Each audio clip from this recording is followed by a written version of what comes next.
Welcome to my channel. আজি আপোনালোকলৈ ভাল খবৰ এটা আনিছোঁ মই।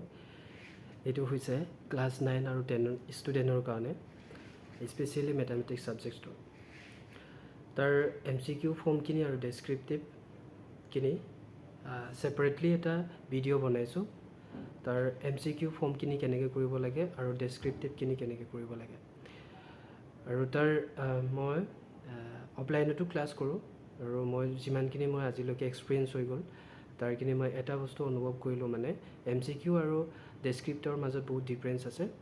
আপোনাৰ কেনেকৈ ডেছক্ৰিপ্টিভখিনি কৰিব লাগে আৰু কেনেকৈ MCQখিনি কৰিব লাগে তাৰ মেথডখিনি জনা বহুত জৰুৰী আছে। এটা ডেছক্ৰিপ্টিভ কুৱেশ্যন আৰু এটা MCQ কুৱেশ্যনখিনি আমি ডেছক্ৰিপ্টিভ যেনেকৈ এনচাৰ ফাইণ্ড কৰোঁ তেনেকৈ আমি এই MCQ ফৰ্মখিনি কৰি থাকিলে আমাৰ টাইম ৱেষ্ট হৈ যায় আৰু টাইম মেনেজমেণ্টো নহয়গৈ এক্সামত। আমি নৰ্মেলি আমি ঘৰত বা এনে প্ৰেক্টিছ কৰিলে আমি ডেছক্ৰিপ্টিভ ফৰ্মত উলিয়াব পাৰে, এনচাৰখিনি উলিয়াব নোৱাৰে এনেকুৱা নহয়।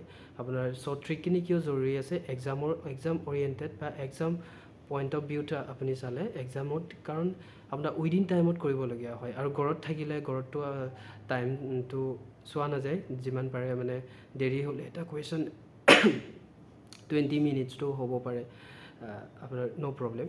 এইকাৰণে মই তাৰ কিছুমান শ্বৰ্ট ট্ৰিক আনিছোঁ চেপ্টাৰ ৱাইজত।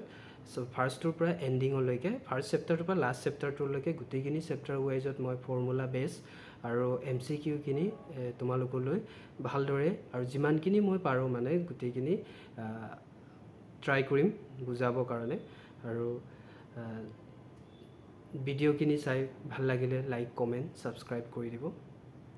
এয়া হৈছে আজি মোৰ আপোনালোকলৈ ৰিকুৱেষ্ট বা আপোনালোকলৈ এটা ভাল খবৰ বুলি ভাবিছোঁ এইটো। Thank U.